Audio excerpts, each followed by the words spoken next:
Bonjour Isabelle Bertola, bienvenue sur notre chaîne internet qui s'appelle Castelet. Est-ce que vous pouvez commencer par vous présenter brièvement?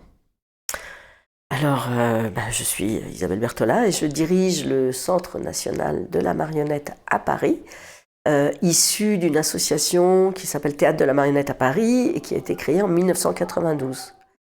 Depuis 2013, nous sommes installés au Mouffetard, après 20 ans d'itinérance et de collaboration et partenariat avec différents lieux.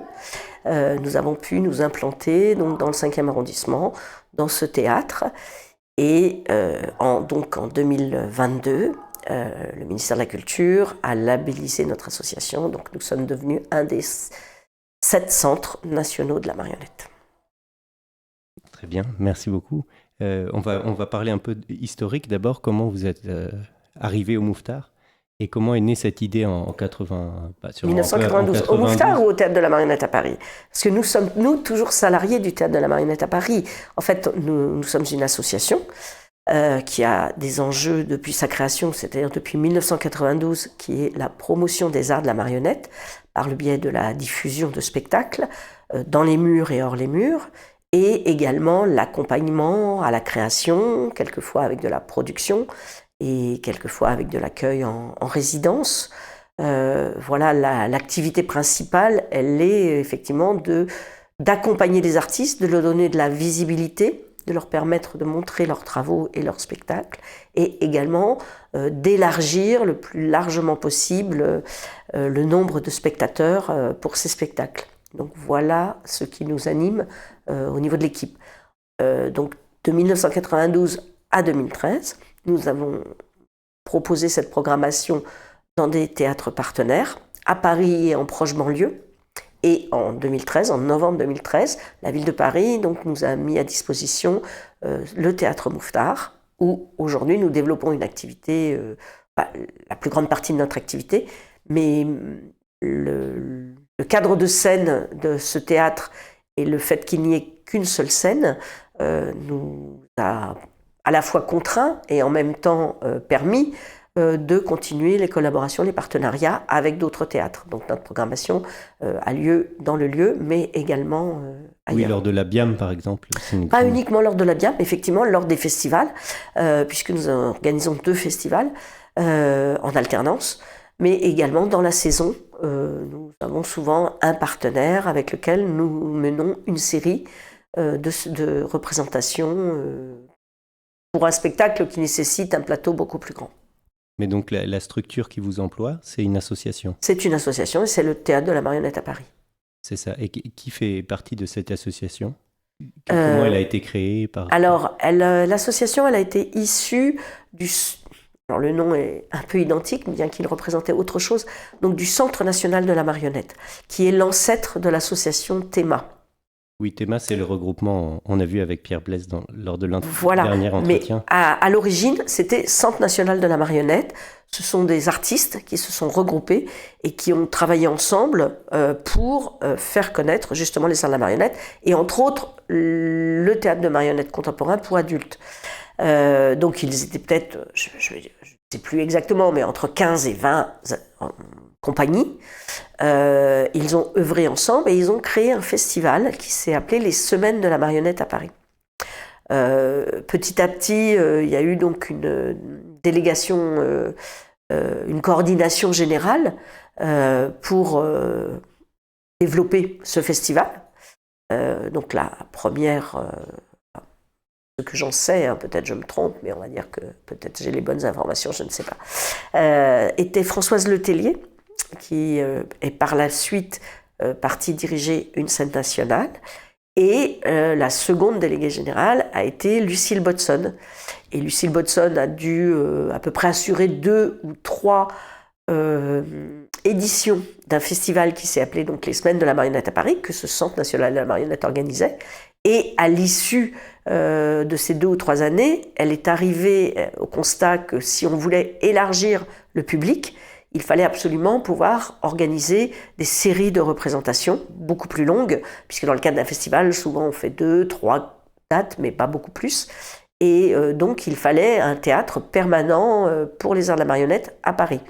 Elle s'est déplacée auprès du ministère, auprès de la ville de Paris, et elle est arrivée à convaincre. Et donc, la ville et le ministère ont accepté de financer un théâtre permanent. Donc, c'était toujours l'association Semaine de la marionnette à Paris est devenue Théâtre de la marionnette à Paris. Elle s'est transformée. Et donc, la ville et le ministère ont accepté de financer ce théâtre pour qu'il puisse organiser une programmation en durée à Paris, donc des séries, plusieurs spectacles, et on était bien d'accord pour mettre l'accent sur le théâtre de marionnettes pour adultes qui n'avait pas beaucoup d'endroits en fait pour être montré. Donc c'est comme ça que les choses ont débuté. Il est né donc financé en partie par la ville de Paris. Et l'État. Et l'État directement. Oui. Mais il était itinérant. Alors, effectivement, de 92 à 2013. En 1992, quand Lucile est arrivée à convaincre les partenaires financiers, une salle a été proposée. Il n'a jamais été pensé qu'au départ, il serait itinérant. C'est parce qu'il y a eu un théâtre qui s'est libéré, enfin qui était disponible, que l'aventure a commencé et que le théâtre de la marionnette à Paris a pu exister. Mais comme les choses ne se passent jamais exactement comme on le pense, finalement, cette salle n'a pas pu être mise à disposition de notre théâtre, parce que peut-être que tout le monde n'avait pas été concerté, toutes les personnes concertées. C'était quel théâtre qui était prévu ? C'était le théâtre Paris Plaine. Donc c'est dans le 15e, c'est une petite salle. Visiblement, certaines personnes n'avaient pas été consultées et n'ont pas trop apprécié. Et donc, au final, ça n'a pas été possible. Donc la première saison a été proposée en préfiguration. Moi, c'est à ce moment-là que j'ai été engagée, puisque la première saison, ça a commencé en hiver 1992. 92-93. Et moi, j'ai commencé à travailler en avril. C'est ça que je suis en train de me demander si réellement, oui, si ça a dû commencer comme ça. On a commencé en 93. Là, je ne sais plus quelle était la date du premier spectacle. Oui, je suis perdue. C'est trop loin. C'est trop loin. Parce qu'il nous a quand même fallu du temps de travail pour mettre tout ça en place. Donc, d'un seul coup, je me dis, 6 mois, c'était vraiment trop court. Je pense que non, c'est peut-être décembre 93, le premier spectacle. Donc, bref, ce théâtre qui n'a pas pu être attribué au Théâtre de la Marionnette à Paris a quand même été mis à disposition. Il y a eu une transition pour un démarré en préfiguration. Et nous avons cherché aussi d'autres partenaires. Donc c'est comme ça qu'est née la première saison itinérante. Nous n'avons eu aucune difficulté pour trouver des partenaires. Il y avait donc le Théâtre Paris-Villette, le Théâtre de la Cité Internationale, le 18 Théâtre à l'époque qui est devenu l'Étoile du Nord et d'autres salles. Et donc chaque spectacle a été présenté dans un lieu différent. Bien sûr, à cette époque, nous avons imaginé que cela allait prendre 2 ans, 3 saisons maximum de préfiguration. C'est là où on s'est un peu trompé, puisque au final, ça a pris 20 ans. Alors, il y a eu toute l'époque où la ville et l'État ont cherché un lieu pour installer notre projet. Et on a, je crois, fait le tour de tous les théâtres privés, publics, auxquels on nous demandait notre avis et autres. Chaque fois, finalement, ça n'était pas possible. Et puis, en deuxième temps, il y a eu une époque où ils nous ont dit « Mais c'est tellement bien ce que vous faites en itinérance, vous êtes partout. » Et donc, je crois que la ville et l'État ont arrêté de chercher. Jusqu'à ce qu'on arrive à les convaincre que quand même, il fallait absolument qu'on puisse s'ancrer quelque part pour qu'on puisse aller beaucoup plus loin dans tout le travail que nous menions. Et c'est là où, au bout de 20 ans, nous sommes arrivés à nous installer ici. Au Théâtre Mouffetard. Voilà, c'est cela. Alors, si vous voulez que je revienne un petit peu sur mon parcours, effectivement, donc moi j'ai été engagée en 1992, donc vraiment à l'origine du projet. Quel était votre poste ? J'étais chargée des relations avec le public et de la formation des relais, des enseignants et des personnes qui peuvent être en contact avec des... Oui. J'ai été engagée à mi-temps, et puis effectivement, on regarde la recherche de travail et les moyens financiers que nous avons pu obtenir, pu évoluer sur la durée du temps de travail et aussi assez rapidement finalement être en charge de la programmation jeune public puisque j'avais quand même par ailleurs d'autres activités dans le domaine et que je voyais beaucoup de spectacles. Donc les choses se sont fait vraiment petit à petit. Et c'était Lucille Bodson qui était la directrice. Lucille Bodson était la directrice et elle est restée directrice jusqu'en 2003, jusqu'au moment où elle a été nommée directrice de l'Institut à Charleville-Mézières. Et à ce moment-là, un appel à candidature a été lancé pour lui succéder. J'ai postulé et ma candidature a été retenue et donc j'ai pu prendre la direction en 2003 aussi. Donc ça fait 22 ans que vous êtes directrice de cette association. C'est un peu étonnant comme fonctionnement que ce soit une association qui soit en charge d'un théâtre. Pour la France, c'est pas si commun que ça. Si, il y a beaucoup d'associations. D'accord. Donc il y a un conseil d'administration. Oui. Donc avec un président, un bureau et puis des membres associés. Donc moi, ce qui n'est pas courant, c'est qu'il y ait des artistes comme membres associés. Il y a peu de structures qui ont des artistes comme membres associés. Et il y a aussi des partenaires, l'État, la région, qui font partie du conseil d'administration ? Tout à fait. Alors, il y a l'État et la ville. En tout cas, en Île-de-France, la région ne souhaite pas être présente au conseil d'administration, même si elle finance sur des dispositifs dans notre théâtre et d'autres théâtres. Je crois que la région est très grande et qu'il y a énormément de structures culturelles et que ce serait très compliqué pour la région Île-de-France de siéger à tous les conseils d'administration. Donc ce n'est pas leur choix. Ça pourrait. Oui, parce que pour eux, c'est important de faire partie du conseil d'administration. C'est ça ? Pardon ? Pour eux, c'est important de faire partie du conseil d'administration. C'est un choix, par exemple, de la ville et de l'État de faire partie du conseil d'administration ou c'est une demande de votre part ? Ah non, c'est la question des financements. Donc effectivement, l'État et la ville, comme elles nous financent quand même à une certaine hauteur, souhaitent absolument faire partie du conseil d'administration. D'accord, c'est un souhait de leur part de faire partie. Tout à fait. Très bien. J'avais une question un peu, on va changer de sujet. Dans votre rôle de directrice du coup de ce lieu et de cette association, comment vous voyez pour vous le rapport à l'artiste ? Alors, pour moi, il est absolument essentiel. De toute façon, il y a deux choses très importantes. Ce sont les artistes, ce sont les spectateurs. Moi, mon rôle, il est vraiment de mettre en relation des habitants avec des œuvres artistiques. Sans l'un ou sans l'autre, ça n'a pas de sens. Faire fonctionner un théâtre, le théâtre ne peut pas exister. Enfin, le théâtre en tant que structure, en tant que habitation, entre guillemets, ne peut pas exister. Donc, pour moi, j'ai toujours pensé mon travail dans la mise en visibilité des œuvres artistiques et dans le plus grand respect des artistes. Et c'est la raison pour laquelle, au niveau de la programmation, je me suis engagée sur une programmation, on va dire, qui présente un plus grand, le plus large panel des esthétiques actuelles. Oui, dans les spectacles que l'on peut accueillir, il y a, au niveau de ma sensibilité artistique, des spectacles que je préfère à d'autres, ou qui me parlent plus, ou qui m'intéressent plus. Ça, c'est une évidence, mais ce n'est pas pour moi que je programme, et c'est bien pour des personnes qui sont différentes les unes des autres, et qui ont envie et besoin de trouver des œuvres différentes. Donc c'est la raison pour laquelle j'essaye d'avoir une grande diversité dans les propositions. Ce qui n'empêche pas d'avoir des critères de sélection. Mais j'essaye qu'ils ne soient pas sur simplement mes centres d'intérêt.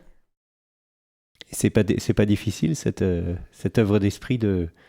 Comment on fait pour se dire ce spectacle il pourrait plaire à mon public même s'il nous plaît moins à nous ? Alors c'est pas ça, c'est pas il pourrait plaire parce que je ne vais pas dans l'idée que je vais programmer quelque chose qui va plaire.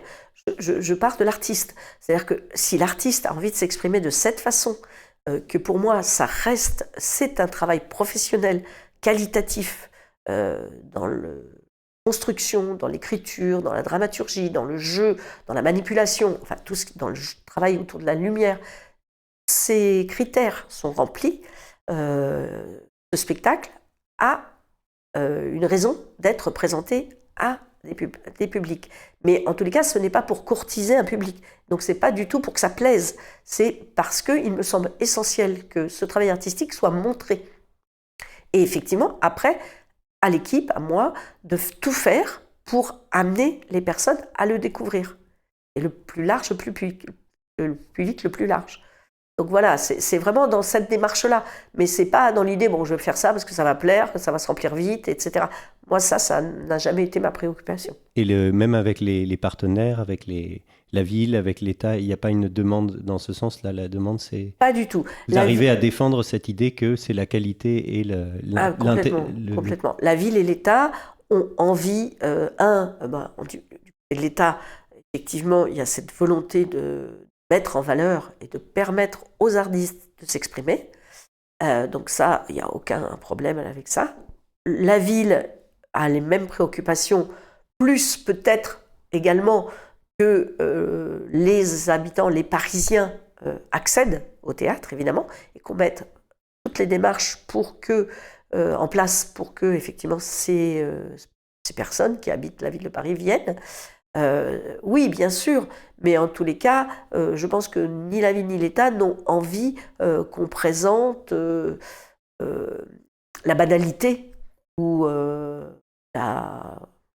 comment définir des œuvres qui n'en seraient pas finalement et qui ne seraient créées que marchandes justement parce qu'on enfonce des portes ouvertes ou on va montrer quelque chose que tout le monde a déjà vu 100 fois ou autre. Je crois que là, l'objectif vraiment de tous, je pense que la reconnaissance que notre activité a auprès de la ville et de l'État et de la région Île-de-France, hein, évidemment, même s'ils ne font pas partie du conseil d'administration, ils nous accompagnent avec les dispositifs qu'ils mettent en place. Il est clair que c'est cette exigence-là et cette diversité-là qui suivent les soutiens qu'on a. Et est-ce que vous pensez que cette approche, elle est partagée sur l'ensemble du territoire ou c'est une approche que vous réussissez à défendre ici mais qui n'est pas forcément facile à défendre ailleurs? Il me semble que à Paris, le bassin de population et l'Île-de-France, puisque évidemment on ne touche pas que les Parisiens, mais bien large panel de Franciliens. Évidemment, au regard du nombre de personnes qui habitent cette ville, on a certainement plus de possibilités de trouver des personnes qui seront intéressées par ce qu'on propose. Mais comment ça se passe en région, par exemple, pour vous? Comment vous voyez un théâtre, je ne sais pas, d'Amiens est-ce qu'ils arrivent à défendre aussi facilement cette qualité Je pense que oui. Je pense que oui. La différence sera que nous, on peut faire 15, 20 dates. Bon, aujourd'hui, quand on a débuté notre programmation, on avait quelquefois 20 représentations. Aujourd'hui, pour des raisons financières, on a été obligé de réduire. On est plutôt entre 10 et 12. Au fil du temps, les choses ont Mais vous faites partie quand même, c'est peut-être le seul théâtre qui permet à des artistes de se produire autant au niveau de la marionnette. Au niveau de la marionnette, voilà. Donc, en tous les cas, à Paris, c'est possible. Effectivement, je pense que les centres nationaux de la marionnette qui sont dans d'autres régions et les théâtres conventionnés qui développent un projet autour de la marionnette accompagnent des artistes similaires aux nôtres, plus les compagnies de leur propre région. Puisqu'ils ont aussi cette mission-là, finalement, de faire connaître les compagnies de leur propre région. Alors, ils vont avoir des critères aussi de sélection qui leur sont propres, mais bien évidemment, ils ne vont faire qu'une date ou 2 dates. C'est là la différence. C'est pas tant sur les artistes que la durée de la série, de la programmation. Et vous avez parlé tout à l'heure des partenaires. Ça m'intéresse de comprendre comment ils s'incarnent. Quand vous dites on parle avec l'État ou on parle avec la ville, quelles sont ces personnes? Ça reste des humains. Et qui sont-ils? C'est des politiques? Alors, il y a plusieurs niveaux de relations à différents endroits. Les premiers avec lesquels nous sommes en contact, ce sont les chargés de mission. Les chargés de mission à la ville de Paris, donc à la direction des affaires culturelles. Il y a une personne qui est chargée de mission, et on en a rencontré plusieurs en 30 ans, et vous imaginez bien, nous on n'a pas bougé, mais en face on a eu des interlocuteurs différents, mais toujours très engagés et toujours très à l'écoute. Donc ces chargés de mission, moi j'ai un contact avec la personne qui est chargée de mission marionnette, cirque et art de la rue. D'autres chargés de mission vont être sur la danse, la musique, le jeune public, etc., le théâtre évidemment. Donc voilà. Donc eux, c'est des fonctionnaires, c'est pas des personnes élues, c'est des fonctionnaires. Ce sont des fonctionnaires, voilà. Donc c'est avec eux qu'on discute, qu'on échange, c'est eux qui siègent lors de notre conseil d'administration. On a l'équivalent à la DRAC. C'est-à-dire qu'effectivement, dans la DRAC, il y a un service théâtre, et au service théâtre, on a une personne qui est chargée de mission marionnette. Mais c'est pas eux qui votent les budgets après, donc ils ne sont pas vraiment décideurs. Alors, non, à la ville de Paris, ceux qui votent, ce sont les élus. Donc les élus siègent aussi à notre conseil d'administration. Ce sont les chargés de mission qui font les notes pour faire remonter. C'est avec eux qu'on discute. Il y a des temps de travail préalables. À partir de là, des notes sont faites, repassent dans les mains des élus à la culture ou des élus qui siègent à notre conseil d'administration. Et c'est après conseil municipal, c'est les élus qui votent. Et pour le budget du ministère, ça va direct au ministère, c'est ça votre soutien? Alors, il est national ou il passe par la région? Il passe par les DRAC. De toute façon, tout est déconcentré, tous les crédits sont déconcentrés. Sauf peut-être pour la Comédie Française. Ah bon, écoutez, je ne sais rien, c'est pas... Oui. J'imagine qu'il y a certains théâtres nationaux qui sont encore justement très en lien directement avec le ministère. Mais sinon, la plupart des crédits, ça s'est fait petit à petit, mais la majorité des crédits sont déconcentrés. Donc nous, effectivement, c'est à la direction régionale de l'action culturelle que nous sommes en relation directe, et c'est là que nous avons les chargés de mission avec lesquels nous sommes en contact. Mais nous sommes aussi en contact avec la direction générale de l'action culturelle, la DGCA, au ministère, et entre autres parce que, d'autant plus aujourd'hui que nous sommes labellisés. Donc en fait, nous avons deux interlocuteurs, directement au ministère et la DRAC. Pas pour les mêmes. Et eux échangent beaucoup entre eux. Mais effectivement, on travaille de concert avec tous ces services. Et la DGCA, vous connaissez du coup celle qui a été nommée, qui a travaillé avec vous, Alexandra Nafaraté, effectivement. Est-ce que ça aide, par exemple, ça d'avoir un contact à l'intérieur qu'on connaît bien? Est-ce que ça arrive souvent que les personnes travaillent en compagnie ou avec des structures et ensuite arrivent... C'est quoi le parcours de ces personnes? Je ne sais pas si ça aide, justement, parce que je ne sais pas si pour ces personnes, c'est facile d'avoir effectivement des niveaux de relations différents.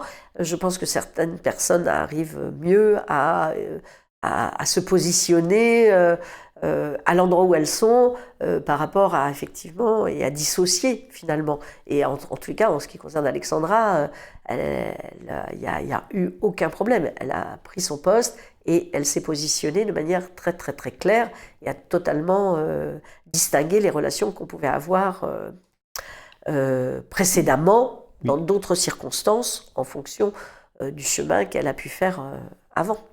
Merci. On va parler un peu de Latitude, que je sais que vous êtes très impliqué au sein de Latitude. Latitude marionnette. Exactement, voilà. Latitude marionnette. Nom complet. Oui, pardon. Latitude marionnette, est-ce que vous pouvez peut-être présenter un peu pour ceux qui ne connaîtraient pas? Voilà. Donc, pendant de nombreuses années, voilà, si je reviens sur ce que je disais tout à l'heure, le Théâtre de la Marionnette à Paris est issu du CNM, le Centre National de la Marionnette, qui donc a pu, à un moment donné, organiser le festival dont je parlais, qui était les Semaines de la Marionnette à Paris, qui s'est un peu autonomisé, et donc, d'où la naissance de ce Théâtre de la Marionnette à Paris en 1992. À la même époque, les artistes marionnettistes, en raison également de la création de l'école à Charleville-Mézières, donc parce qu'il y a eu la création de l'Institut de la marionnette, en 81, et ensuite la création de l'école 87. En 87. Donc 87, 88, 89, ce qui veut dire qu'en 89 sont sortis, ou 90, bon, comme c'est des années scolaires, je ne sais plus, sont sortis les premiers étudiants, les premiers marionnettistes qui ont été formés par l'école. Automatiquement, le paysage a changé. C'est-à-dire que pendant des années, effectivement, les marionnettistes se sont formés de manière plus autodidacte, se sont formés par le biais de pairs, de compagnies, enfin, dans lesquelles ils ont commencé à travailler. Le compagnonnage aussi. Le compagnonnage, enfin voilà. Donc il y a eu de filiation aussi par le biais familial. Enfin voilà, il y a une tradition de la formation des marionnettistes à un endroit, et la création de l'école a tout changé. Les gens sont arrivés par d'autres biais dans cette école et en sont sortis diplômés et formés par plusieurs artistes, ce qui donne une autre couleur à la création. Donc, en 90, le paysage a donc changé. Le CNM a vécu, on va dire, une crise de transformation.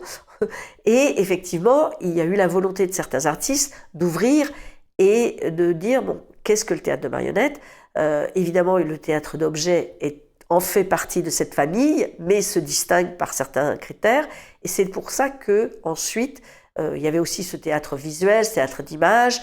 La danse avec Philippe Gentil. Exactement, tout ce qu'a développé Philippe Gentil, c'est ce que j'allais dire. Et donc, cette nécessité d'ouvrir cette association, d'où la naissance de Théma, qui est un conseil d'administration, et donc théâtre et marionnettes et arts associés. Et cela a donné vraiment une couleur et un paysage différent. Donc pendant, on va dire, peut-être 15-20 ans, l'association a été très active et représentait la profession. Et quand vous dites la profession, c'est tout le secteur, c'est ça ? Exactement, que ce soit effectivement les marionnettistes, bien sûr, mais également les structures qui accompagnaient, produisaient des spectacles de théâtre de marionnettes. Ensuite, pour des raisons, enfin, le réseau, il y a eu les semaines de la les saisons de la marionnette, excusez-moi, je bafouille. Il y a eu les saisons de la marionnette. Qui étaient en Île-de-France, du coup. Non, au niveau national. D'accord. Et c'est effectivement Théma qui a porté ce projet, mais en s'associant avec l'Institut de la marionnette, le Théâtre de la marionnette à Paris, le CDN de Strasbourg, qui était dirigé par un marionnettiste. Grégoire Caille, oui. Et la BNF, qui avait donc aussi un secteur autour de la recherche dans le secteur de la marionnette. Donc c'est ces 5 institutions qui ont sollicité le ministère pour développer un temps fort autour de la marionnette, qui s'est donc appelé les saisons de la marionnette, sur 2 années, 2007 à 2010.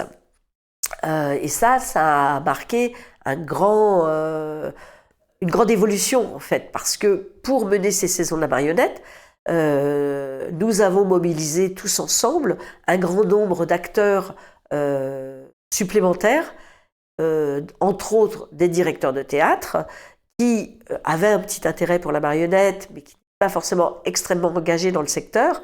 Et la communication qui a été faite, les colloques, les rencontres, les groupes de travail, puisqu'on a beaucoup travaillé en groupe de travail, ont permis effectivement de mobiliser beaucoup de gens et les a aussi aidés à s'impliquer un peu plus dans ce secteur des arts de la marionnette. Ce qui fait que, à l'issue de ces saisons de la marionnette, beaucoup de chantiers ont démarré dans la recherche, le portail des arts de la marionnette, enfin énormément de choses, mais dans le secteur de la diffusion, certains théâtres municipaux ont souhaité finalement devenir scène conventionnée. Alors c'est déjà un dispositif qui existait, ce n'est pas un label, mais c'est un dispositif, c'est-à-dire que dans les DRAC, il pouvait y avoir un financement complémentaire de la part des DRAC sur ces théâtres municipaux, ou ces théâtres menés par des collectivités, autour de la danse, la musique, les arts du cirque, enfin bon, il y avait pas mal de choses qui existaient déjà. Et donc là,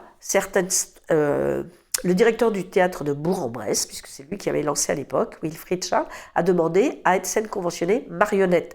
Ça a donné l'idée à d'autres de faire la même demande, ce qui fait que ces théâtres conventionnés l'ont été dans leur propre région autour des arts de la marionnette.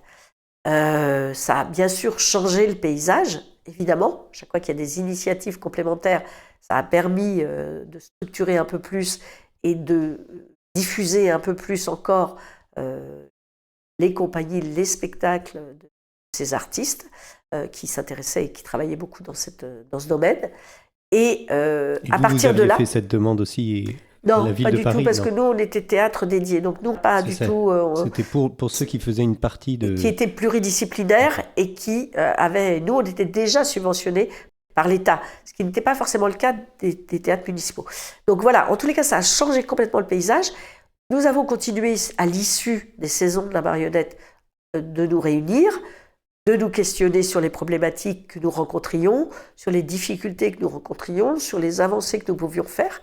Et donc, nous sommes mobilisés et avons pointé que les lieux de diffusion, qu'ils soient des festivals ou qu'ils soient des structures, avaient eux-mêmes des préoccupations singulières et particulières qui ne pouvaient pas forcément être concertées dans le cadre de l'association de Théma, puisque à Théma, il n'y avait pas de cooptation. Toute personne qui voulait adhérer à l'association le pouvait et le peut encore. Il n'y a pas de sélection, donc il y a vraiment tous les points de vue.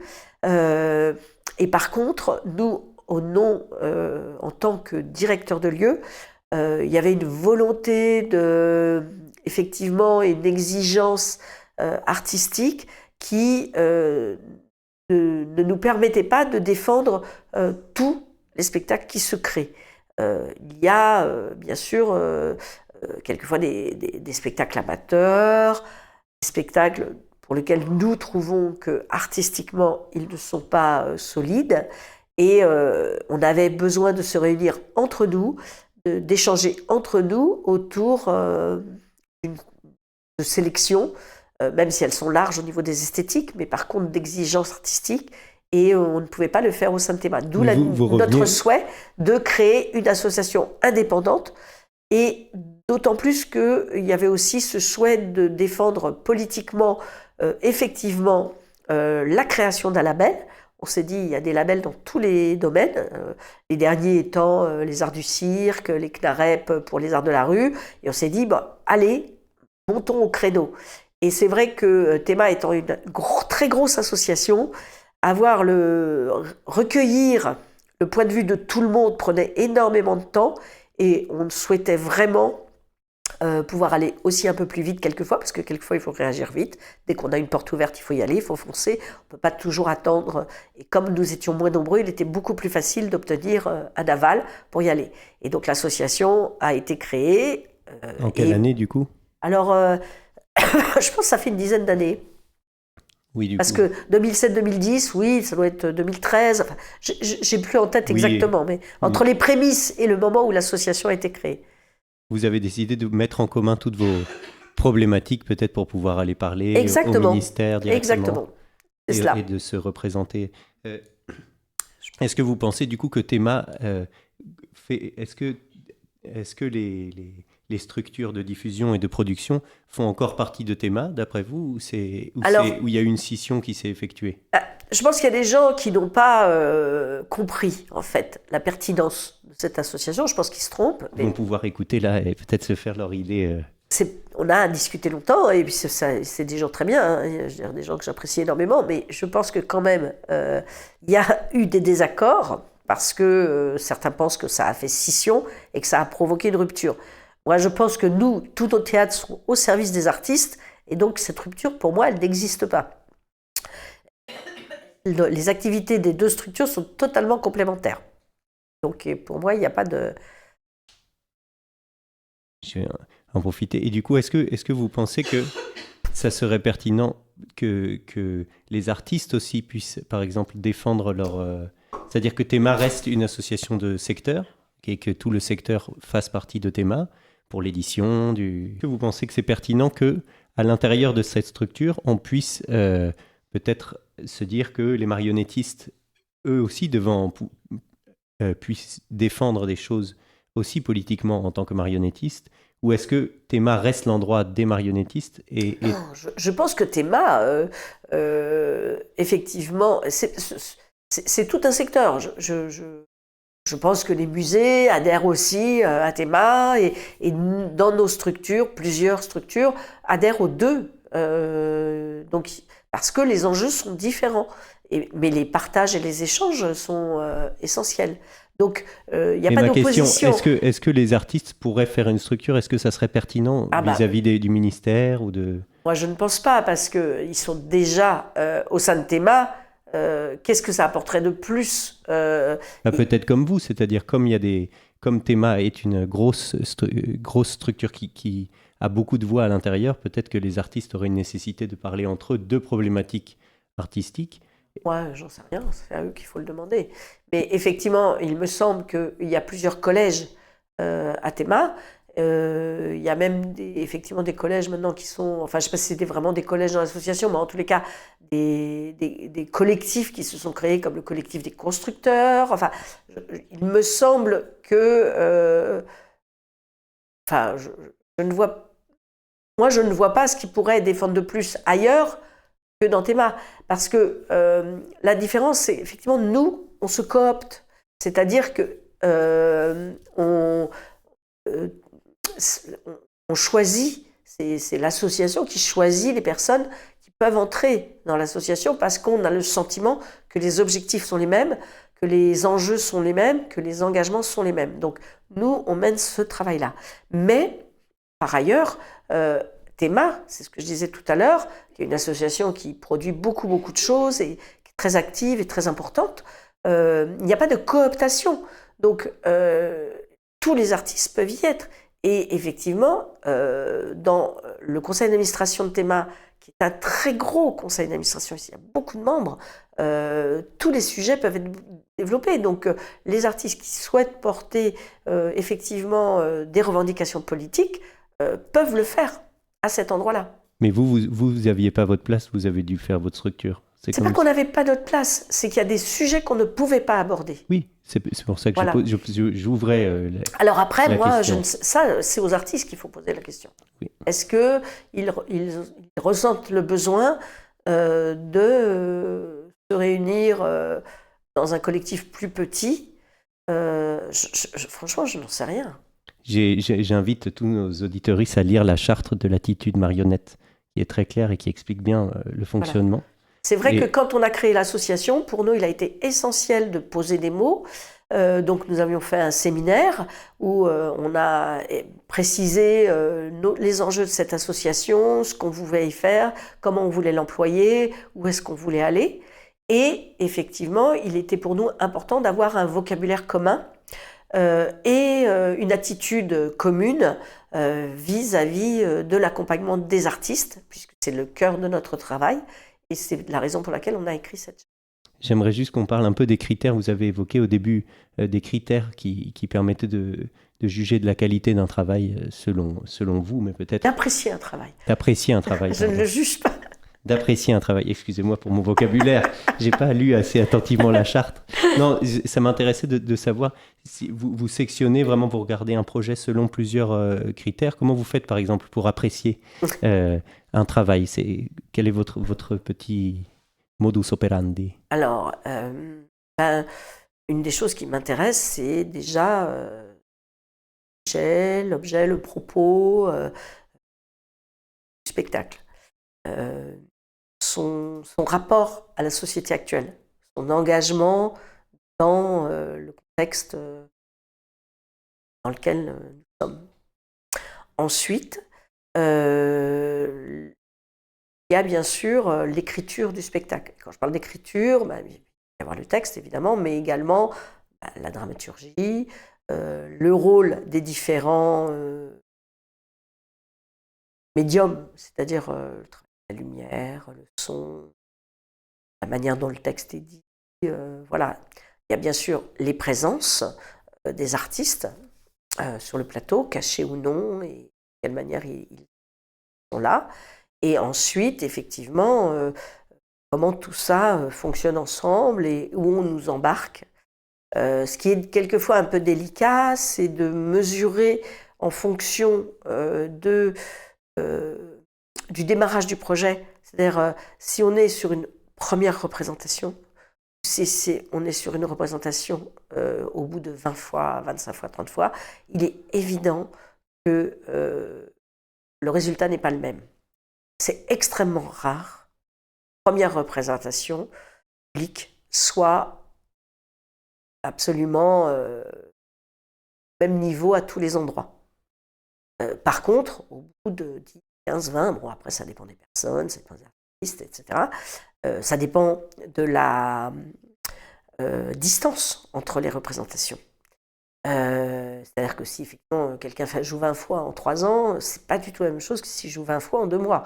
Donc automatiquement, tout ça va permettre de faire mûrir le spectacle, de le faire évoluer, de travailler sur les petits détails. C'est-à-dire que le spectacle ne change pas fondamentalement, mais les intentions, les précisions qu'il peut y avoir par la mémorisation de tout ce qu'il y a à faire sur le spectacle va lui donner d'autres sens.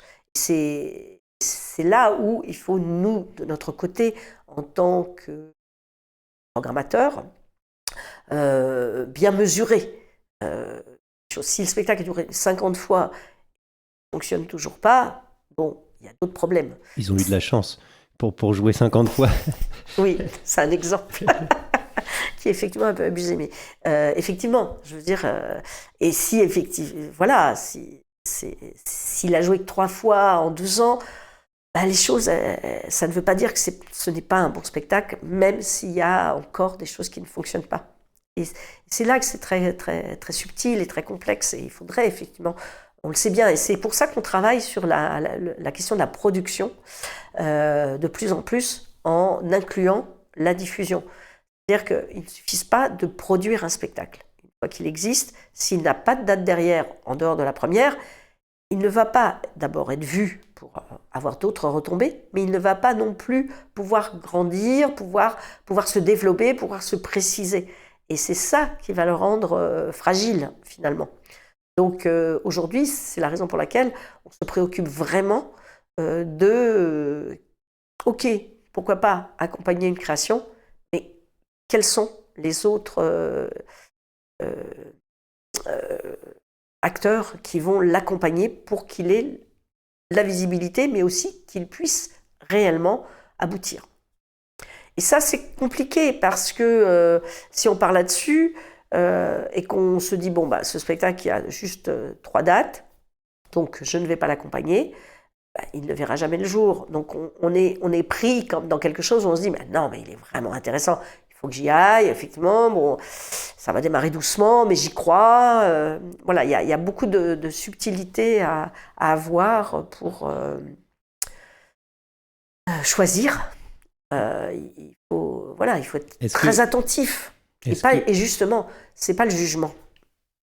Est-ce qu'au sein de Latitude, vous parlez de ces problématiques? Est-ce que, par exemple, vous parlez d'un projet qui vous a plu pour essayer de le diffuser plus largement? Oui, voilà. Donc, quels sont les espaces où, entre programmateurs, vous avez des décisions que vous pouvez prendre en commun pour permettre justement qu'un projet ait assez de dates de diffusion et de budget de production? Il y a plusieurs endroits. Bon, au sein de Latitude Marionnette, effectivement, lors des conseils d'administration, on va dire qu'il y en a 3, 4 maximum. 3. Après, il y a beaucoup de réunions de bureau, il y a des commissions de travail sur différents sujets. Donc, on est quand même assez actif. Mais en CA plénière, ça dépasse rarement les 3. Il y a toujours un temps de partage. On essaye de les faire sur une journée complète ou une journée et demie. Il y a toujours un temps de partage des programmations, des projets qu'on engage. On a également un document, un tableau qui recense tous les accompagnements pour que chacun puisse le consulter et voir si, effectivement, parce que telle structure s'engage dans telle région, on peut se glisser au milieu. Enfin, donc ça, oui, ce travail est fait, est mené. Pour l'instant, ce qu'on n'a pas fait, parce qu'on n'est pas encore tous d'accord là-dessus, même si on en voit la pertinence, on voit aussi les écueils, c'est de s'engager collectivement au nom de Latitude sur un projet. Il y a des projets sur lesquels on s'engage collectivement, mais c'est la volonté de 3-4 personnes, 5. Mais en tous les cas, prendre la décision, on va coproduire tous ensemble un projet, ça on ne l'a pas fait. Parce que certains, dont je fais partie, craignent que finalement, le fait comme on n'a pas des moyens de production extrêmement conséquents, on élimine d'autres possibilités d'accompagnement. Donc c'est cette justesse-là qu'il faudrait qu'on trouve, c'est-à-dire que oui, c'est bien de dire c'est un gros spectacle, il demande des moyens, on va y aller à plusieurs et comme ça on va pouvoir lui donner de la vraie visibilité parce que c'est un gros spectacle qui va coûter cher et parce qu'il y a une distribution conséquente et que par contre d'autres projets plus légers, on ne les accompagne qu'à 3 ou 4. Mais est-ce qu'on ne met pas tous nos œufs dans le même panier qui ne nous permettra pas d'accompagner les autres? Bon, c'est le débat, et je pense que ce débat, il est vraiment financier, parce que si on avait plus de moyens financiers, on n'hésiterait pas. C'est parce qu'on se dit, bon, qu'est-ce que je fais des idées que j'ai J'ai une question par rapport aux autres arts, par exemple les arts de la rue. Est-ce que vous avez un rapport avec ces autres associations oui. sectorielles? Est-ce que vous faites un peu une espèce de lobbying pour essayer de faire rentrer de la programmation marionnette dans d'autres théâtres? Est-ce qu'une partie de l'attitude marionnette, une partie du travail, c'est aussi de défendre les arts de la marionnette à plus grande Je voulais échelle. juste finir de répondre à l'autre question et après, oui.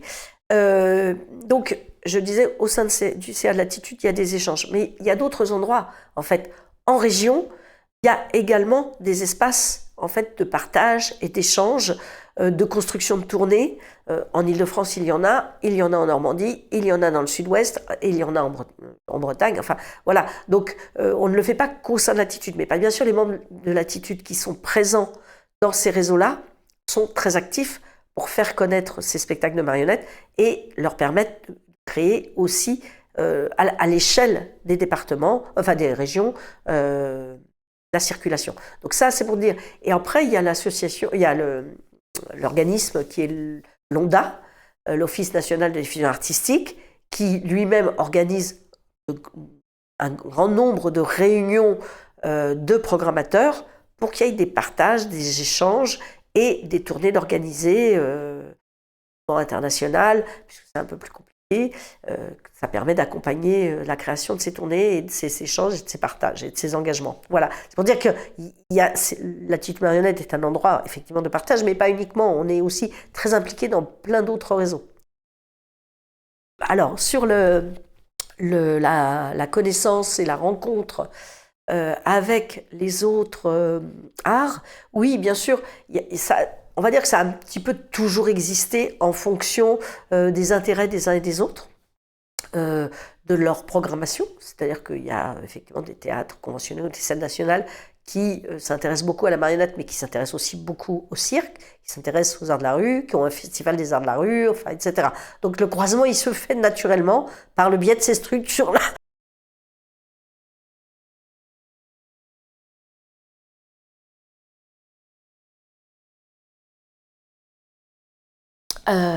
Donc ça existe. Mais là, au sein de l'attitude marionnette, il y a une vraie volonté du nouveau bureau, hein, puisque moi j'ai été vice-présidente, présidente, mais je ne le suis plus,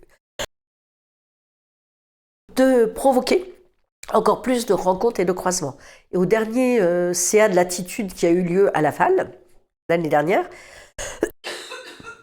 il y a eu une réunion, une rencontre avec les CNAREP, et justement des projets marionnettes pour l'espace public. Voilà. Donc oui, on y travaille beaucoup. Ah oui, j'ai une chose on n'en a pas parlé, c'est que vous allez laisser la direction de cette association. On a vu que il allait avoir un changement de. Donc je suppose que vous avez fait déjà la programmation pour l'année 2026-2027. Non, j'ai fait la programmation pour l'année 2025-2026. Ah oui, pardon. Je suis déjà un an après encore. La nomination est prévue pour le 1er janvier 26. C'est ça. Et du coup, j'avais une question par rapport vraiment d'un côté pratique. C'est vrai que d'un point de vue de l'artiste, le programmateur, il a quelque chose d'inatteignable. Et ça m'intéressait de savoir, du point de vue de programmateur, il y a aussi évidemment cette même logique, c'est-à-dire qu'on a devant nous une quantité énorme d'artistes qui nous sollicitent. Et comment, ça m'intéressait si vous aviez une idée de quel serait le meilleur moyen de rentrer en contact avec vous en tant que corps de programmateurs. Et quels sont les comportements qu'il faudrait éviter et comment on pourrait réussir peut-être à créer une charte, mais en tout cas d'essayer de comprendre ce qu'il faut pas faire et ce qu'il faut éviter et ce qu'il faudrait... Un truc tout simple, hein, déjà au départ. C'est-à-dire qu'il faut regarder. Alors, je sais que c'est compliqué de gérer des fichiers. Donc, j'imagine qu'une compagnie qui récupère un fichier, soit qui le constitue, mais ça c'est très long, regarder Internet, etc., ou par le biais d'une autre compagnie, ou par le biais justement d'une agence ou de Théma, ou toutes les personnes qui peuvent partager un fichier. J'imagine que c'est un petit peu laborieux de regarder le travail et la programmation de chacun des lieux auxquels vous allez vous adresser, que les compagnies vont s'adresser. Mais c'est essentiel. Parce que ça n'a aucun sens que personnellement, je reçois des invitations ou des programmes d'humoristes ou de concerts. Alors, les invitations, je peux être très contente d'y aller, la question n'est pas là, mais ce n'est pas du tout l'objectif de la diffusion. Donc je pense que c'est essentiel de regarder, c'est-à-dire qu'une structure qui programme que des spectacles familiaux, ce n'est pas la peine d'envoyer de la documentation sur un spectacle qui va être interdit aux moins de 16 ans, moins de 18 ans, ou je ne sais quoi, etc. Donc c'est très important de connaître, parce que sinon, de toute façon, oui, on inonde les boîtes, mais de toute façon, les gens vont les virer dès que ça va arriver. On en a tellement, et en contraire, ça nous empêche de lire d'autres mails, puisque c'est du temps quand même passé. Donc, je crois que connaître les gens à qui on s'adresse, c'est vraiment une des choses importantes. Et vous recevez combien de mails à peu près par jour ? Rien, mais à chaque fois. Pour la documentation, pour qu'on ait une idée en 2025. Moi, je pense qu'en une heure là, sur la matinée, puisque je ne l'ai pas lu, là, on est pendant une période de vacances, donc ça se calme un petit peu, mais 50, quoi, en une matinée. Hein. Alors, dedans, effectivement, il y a des gens de l'équipe qui m'écrivent, des partenaires, que ce soit tel ou autre, mais théâtre, il y a plein d'autres choses qui sont en cours qui font qu'on reçoit les mails. Il y a aussi énormément de mails qui n'ont pas du tout d'intérêt pour nous. Et effectivement, si je fais des journées de réunion, il y en a qui passent à la trappe parce que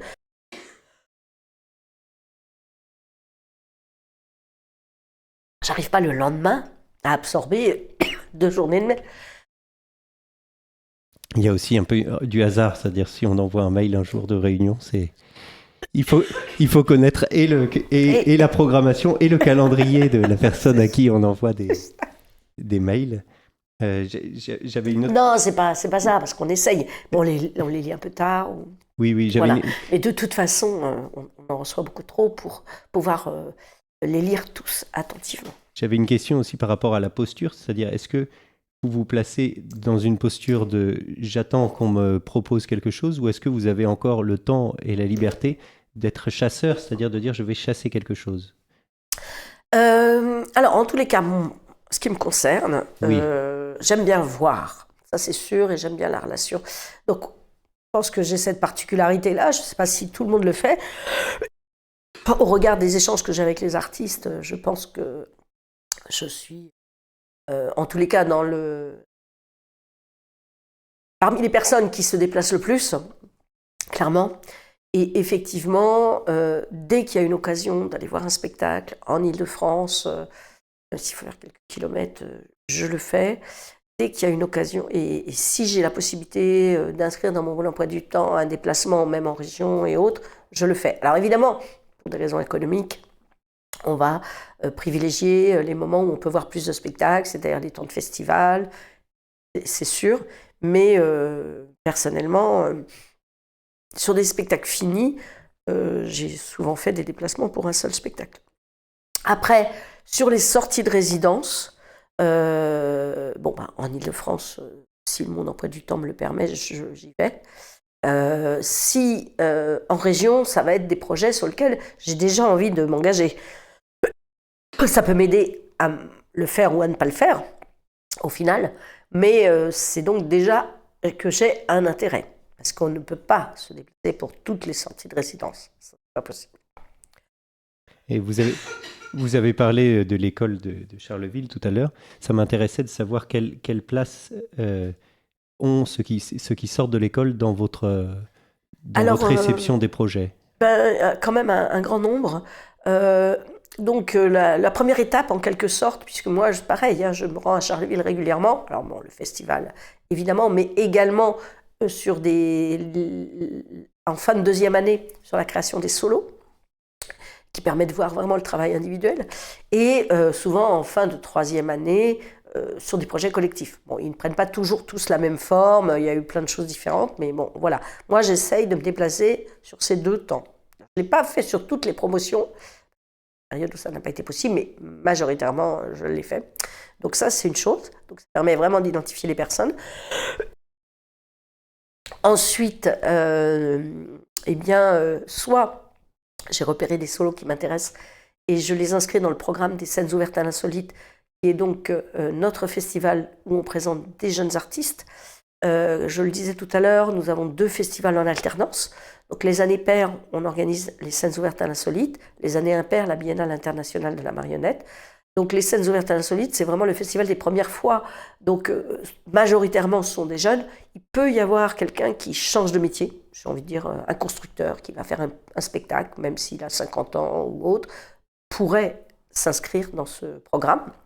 Ils sont à la marge, évidemment, mais on est sur les premières fois, premier, deuxième, troisième spectacle. Souvent, c'est ou le premier grand plateau, ou voilà. Et effectivement, j'inscris toujours des solos des élèves de Charleville, mais pas uniquement.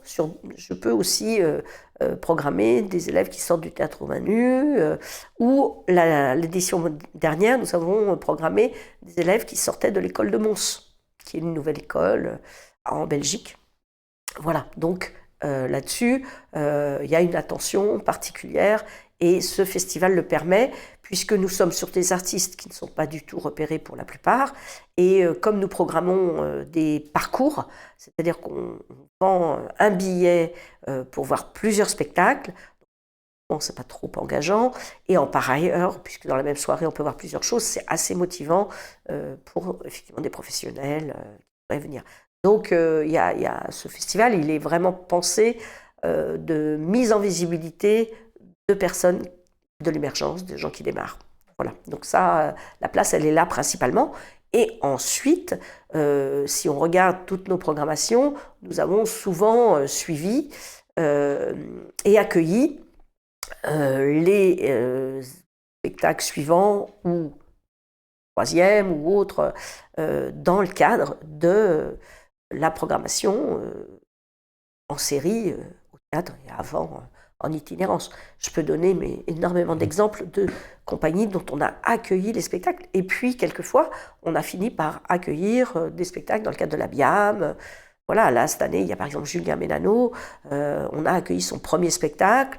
On a accueilli d'autres spectacles qu'il avait fait, entre autres avec le Bob Théâtre. Julien Mélano, c'est la compagnie Aïe Aïe Aïe. On a accueilli tous les débuts de Ersatz, les premières formes longues, puisqu'il avait fait une forme courte qui est devenue une forme longue. On a accueilli en série ici, et puis là, on accueille Jean-Claude dans le cadre de la BIAM. Donc, vous avez un soutien, vous pouvez avoir des soutiens à long terme comme ça d'artistes. Tout à fait. Et majoritairement, on a fait ça avec de nombreux. J'avais prévu plein de questions et le temps file très vite. Je ne m'attendais pas que ça... Il y a autant de choses intéressantes. J'avais une question un peu... C'est vexant. Non, c'est moi qui avais mal anticipé. J'assume. Non, j'avais une question un peu... Il y a eu de nombreux changements de direction récemment en Île-de-France. Et là, il va y avoir le théâtre... En Île-de-France ? Vous pensez à quoi ? Le théâtre Alroubleau. Ah oui. Un peu avant. Un peu avant la Nef. Oui, c'est oui, récent oui, d'accord, la Nef, la Lomblo. Il y a eu un changement. Oui, c'est pas hier, mais c'est de manière générale, il y a eu des changements assez récents avec des artistes qui prennent la direction des théâtres. C'était déjà des artistes avant. Oui, c'est ça. c'est pas des théâtres. Non. Voilà, l'Ourblot, il a été créé par Jean-Pierre Lescaut, c'est un artiste. Il lui a succédé Grégoire Caille, c'est un artiste. Et j'avais une question, vous, en tant que programmatrice, mais qui n'a pas cette casquette de création, est-ce que c'est facile de comprendre les enjeux? Est-ce que pour vous, c'est une place cohérente qu'un artiste prenne la charge de direction d'un théâtre? Ou est-ce que ça vaudrait le coup d'être un binôme avec quelqu'un qui connaisse plus le métier de direction, qui est quand même un métier très différent? Je pense que ça dépend des artistes. Déjà, il y en a qui peuvent avoir, certains peuvent avoir une appétence aussi sur les questions de gestion, d'organisation, de management, ce qui n'est pas le cas de tous. Donc voilà, je pense que déjà, il faut avoir conscience que de diriger une structure, quelle qu'elle soit, et d'autant plus du nombre de salariés, c'est beaucoup de temps sur la gestion humaine, le suivi administratif, etc., etc. Donc tout dépend de la personne et de ses envies. Ensuite, ça dépend aussi de l'outil. C'est-à-dire que je pense qu'un artiste, il a envie et besoin, et s'il s'implante quelque part, il lui faut des espaces de travail. Il lui faut des espaces suffisamment longs et grands pour développer son propre travail en parallèle du travail de programmation. Je pense que la question de l'outil, elle est très importante. Donc, encore plus que pour un artiste. Je veux dire, nous, en tant que, comment nous nommer, technicien, administratif, moi, je ne sais pas, on va s'adapter à l'outil. Alors que l'artiste, il aura plus de difficultés parce que s'il doit renoncer à beaucoup de choses, ça va être difficile. Moi, je dis toujours que si j'avais dirigé un lieu dans une autre ville, dans une autre région, je n'aurais pas développé le même projet. C'est le territoire qui a fait que ce projet-là, enfin, je dis moi, et même Lucie quand elle l'a créé, c'est ce territoire-là qui nous a imposé de le développer de cette manière-là. Et donc, c'est pour ça que les questions d'outils sont importantes. Si on avait un théâtre plus vaste, si on avait plusieurs salles, le projet serait différent. Une salle de plus haute de plafond. Voilà, et sans poutre. Et la question qui revient toujours. Donc oui, non mais je parle d'un outil plus... Donc ça, c'est pour ça que ça dépend des personnes et effectivement des projets qu'ils ont envie de développer. Je pense que Grégoire Caille, il avait dirigé un CDN. Ça a été une chose. Ensuite, quand il est arrivé à la Lourblot, il me semble qu'il avait moins nécessité de développer des spectacles. Bon, oui, il a accompagné des artistes et oui, il a partagé des créations avec d'autres, mais il était moins dans cette nécessité pour lui que quand il a été en début de carrière, et c'est normal. Donc je crois qu'il y a le temps, en fait, de l'évolution de l'artiste qui, à un moment donné, va faire d'autres choix. C'est un petit peu la même chose par rapport à un artiste qui peut avoir envie de devenir directeur pédagogique. S'il est en plein développement de sa compagnie, ça va être très compliqué. Par contre, si effectivement, pour des raisons diverses et variées, il continue de créer, parce que bien sûr, ça fait partie de sa recherche et c'est essentiel, mais pas au même rythme, il peut peut-être composer avec une mission complémentaire. C'est vrai que quand vous parlez de votre métier, ça a l'air vraiment d'être un métier à plein temps, même plus que le plein temps, et qu'on a du mal à imaginer d'être aussi créateur, de continuer à créer, et d'avoir ce temps, de pouvoir lire les mails, éplucher les projets, décider quel projet est qualitatif, se déplacer pour aller voir les artistes, recevoir les artistes et tout ça. Ouais. Mais par contre, le ministère est un peu content de ces situations. De ce que j'ai compris, il y a une idée, c'est bien que ce soit un artiste qui dirige le lieu, ou pas? Ça dépend les lieux. Moi, par exemple, en ce qui concerne le théâtre à la Coque, en ce qui concerne le Tas de Sable, ce sont vraiment des lieux qui ont été conçus par des artistes. C'est pour ça que je parle de l'outil. Effectivement, tout est fait pour la création. Par contre, pour la diffusion, pas tant que ça, parce que les salles sont petites, les scènes sont petites, par contre il y a l'atelier, enfin voilà. Donc il me semble que effectivement ces lieux et puis ça reste des petites équipes à gérer. Donc que ces lieux aient été repris ou seront repris, je ne sais pas ce qui se passera pour le théâtre à la Coque à la date d'aujourd'hui, par un artiste, je ne sens pas du tout incohérent. Parce qu'il me semble que l'artiste va pouvoir poursuivre son travail de création. Dans d'autres lieux, c'est beaucoup plus compliqué. Un lieu pluridisciplinaire, alors oui, bien sûr, on peut dire, on détache quelqu'un, on engage quelqu'un. Mais en fait, nos structures, financièrement, elles sont trop fragiles pour qu'on puisse, au final, décomposer le travail sur plusieurs personnes. Donc automatiquement, qu'est-ce qu'on fait, quoi? J'avais une question par rapport au CNMA, ce nouveau label est donc qui est arrivé en 2022, si je ne me trompe pas. Oui. Est-ce que ça a changé quelque chose pour vous au Mouffetard? Est-ce que le cahier des charges, vous étiez déjà dedans ou nous, on était complètement dedans. Je pense qu'il a été fait sur vous. Non, mais en tous les cas, toutes ces missions-là, on les menait.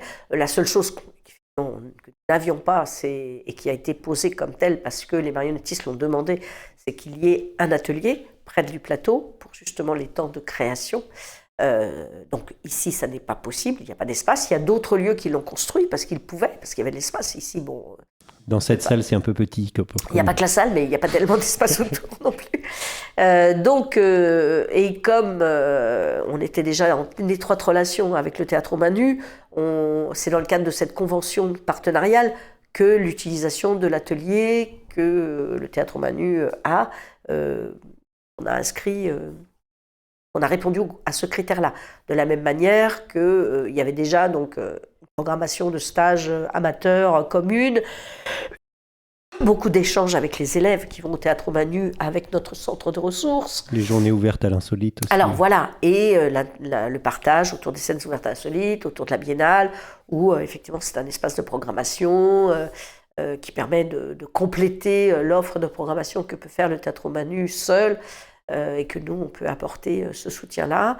Pour les choix, comme nous, avec Pierre Blaise, on se connaît bien et qu'on a partagé beaucoup de choses, ça a toujours été très simple de se mettre d'accord, il n'y a pas eu de difficulté. Voilà, donc il y a eu cette collaboration et on est à Paris et je trouve que c'est important pour le public, mais également pour le secteur culturel, de montrer notre collaboration étroite et notre identité, quoi. J'aimerais qu'on parle un petit peu du futur.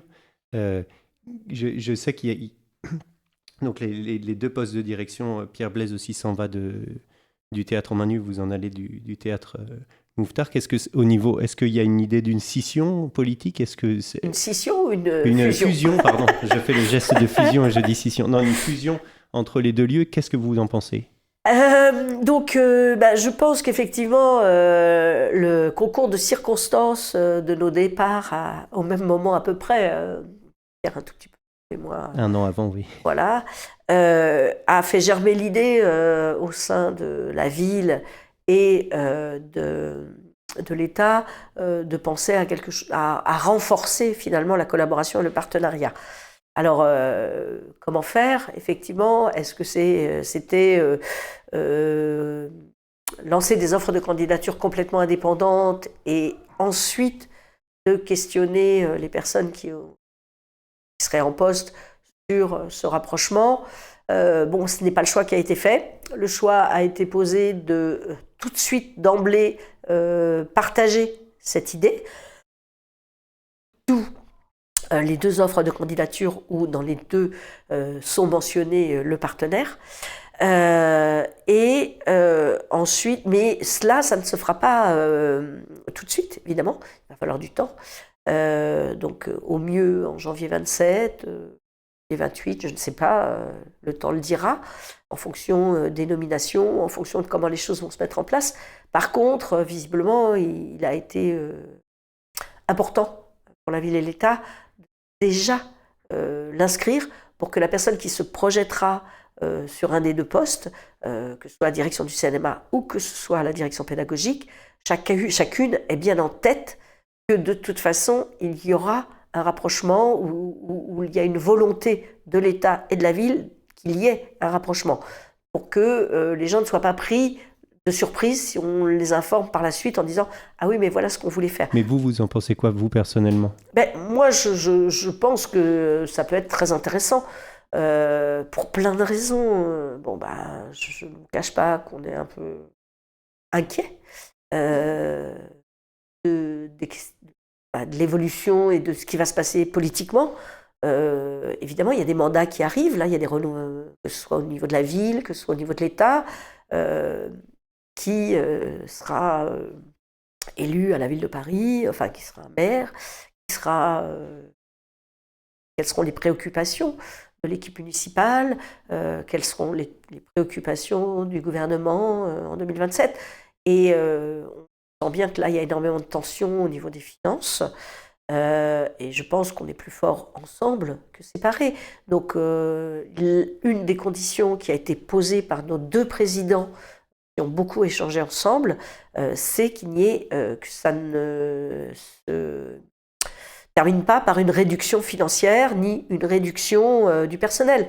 Donc ça, c'est posé d'emblée. Si c'est vers cela qu'on nous emmène, il n'y aura pas de rapprochement. Les deux associations le refuseront. Donc l'idée, c'est de grandir ensemble, effectivement, d'évoluer, parce que nous sommes en tension budgétaire dans les deux structures, et qu'il faut pouvoir poursuivre, et que peut-être ensemble, sur un projet plus global, sera aussi plus simple de le défendre, ou plus visible, et plus possible d'aller plus loin, quoi. Donc je crois que c'est ça vraiment l'idée. Si vous deviez donner une parole publique, puisque c'est public et que tout le monde peut écouter, sur comment vous voyez l'identité de ce théâtre de la marionnette à Paris dans les années à venir, c'est quoi les points importants pour vous qu'il faudrait garder et qu'il faut défendre ? Alors pour moi, après, un autre directeur Évidemment. aura une autre vision. Hein. Pour moi, je pense, et dans tous les échanges que j'ai avec les artistes, c'est que la question de la série, elle est indispensable. Justement, vous le disiez, on n'est pas si nombreux à pouvoir le faire. Donc, et à Paris, c'est possible. Et on voit bien ce que ça a permis à beaucoup, beaucoup d'artistes. Effectivement, d'être grand nombre de personnes, d'obtenir une revue de presse quand même importante et intéressante, parce qu'effectivement, ça justifie le déplacement des journalistes, parce qu'il y a d'autres dates derrière, et qu'eux sont tellement sollicités qu'ils vont aller vers des choses sur lesquelles ils vont pouvoir communiquer par ailleurs. Ça permet effectivement à plus de programmateurs de voir, le bouche à oreille, etc. Donc je pense que c'est quelque chose qu'il faut absolument conserver. Ça, moi, je vois mal à quel endroit ce serait intéressant de faire différemment. Le travail de développement des publics, c'est vrai que j'en ai pas parlé, mais c'est quelque chose dans mon équipe, on est nombreuses à travailler là-dessus. Et l'élargissement des publics ne se fait pas en claquant des doigts, ni en collant une affiche quelque part. On sait bien que c'est dans le relationnel. C'est pour ça que l'équipe est assez importante à travailler sur ce développement des publics. Ça aussi, je ne vois pas comment on peut faire autrement que de mettre en place tous ces projets pour justement amener les personnes qui ne connaissent pas les arts de la marionnette à venir pour la première fois dans nos murs. Voilà. Et une fois qu'ils sont venus, ils sont prêts à revenir. Ils disent « Ah mais je ne pensais pas que c'était cela, c'est toujours différent à chaque fois qu'on vient, parce qu'il y a une grande diversité. » Voilà, tout ça, c'est très précieux. Donc je crois que cela, c'est pareil, c'est quelque chose qu'il faut maintenir, parce que malheureusement, il ne suffit pas de mettre des affiches, et même un article de presse ne suffit pas. C'est l'addition de tout cela qui permet d'élargir. Donc voilà. Je pense aussi, ce que je disais tout à l'heure, la diversité des esthétiques est essentielle, parce que le paysage est comme ça, parce que les artistes sont différents les uns des autres. Cette diversité esthétique, pour moi, elle est pareil, essentielle. Et puis, je ne sais pas. Est-ce qu'on va bientôt arriver à la fin de notre entretien, on a dépassé l'heure. Je ne vais pas vous prendre plus de votre temps. J'avais une question.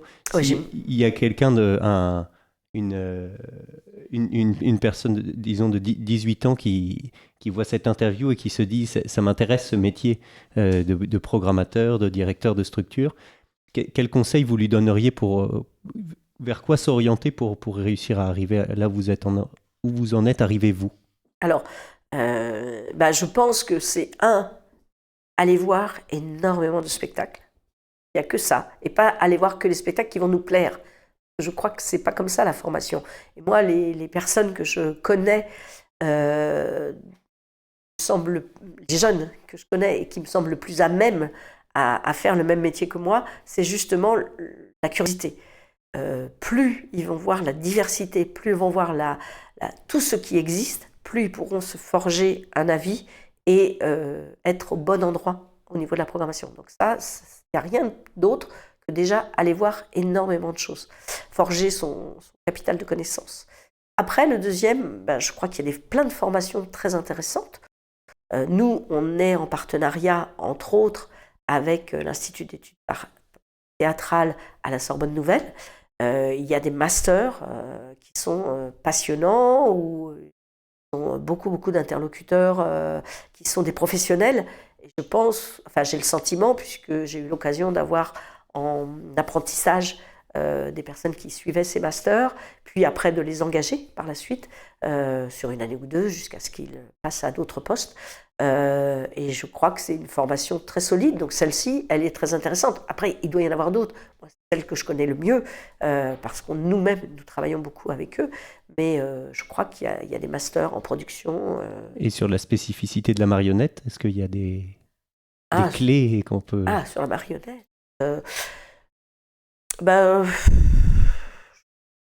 pour découvrir toute cette diversité, par exemple. C'est d'aller sur les festivals, d'être bénévole, par exemple, dans les festivals, parce que ça, c'est une bonne chose. Ça permet vraiment de faire des stages dans nos structures, et ça permet de voir beaucoup de choses et de se forger vraiment un avis personnel. Je crois que oui, c'est si rendre disponible. Et de ne pas avoir sentiment, quand on est bénévole sur un festival, quand on est jeune, qu'on est exploité, pas du tout. Au contraire, c'est un espace de formation très important qui va être très utile par la suite.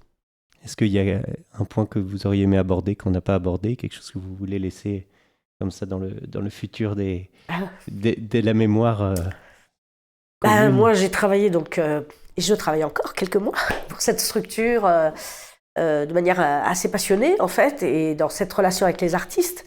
Et je pense que, oui, ça a été riche. Je serais ravie de me reposer un peu, parce que j'y ai passé beaucoup de temps. Mais j'ai vraiment l'impression d'avoir vécu une belle vie au théâtre. Voilà, et au Théâtre de la Marionnette à Paris. Isabelle Bertholat, merci.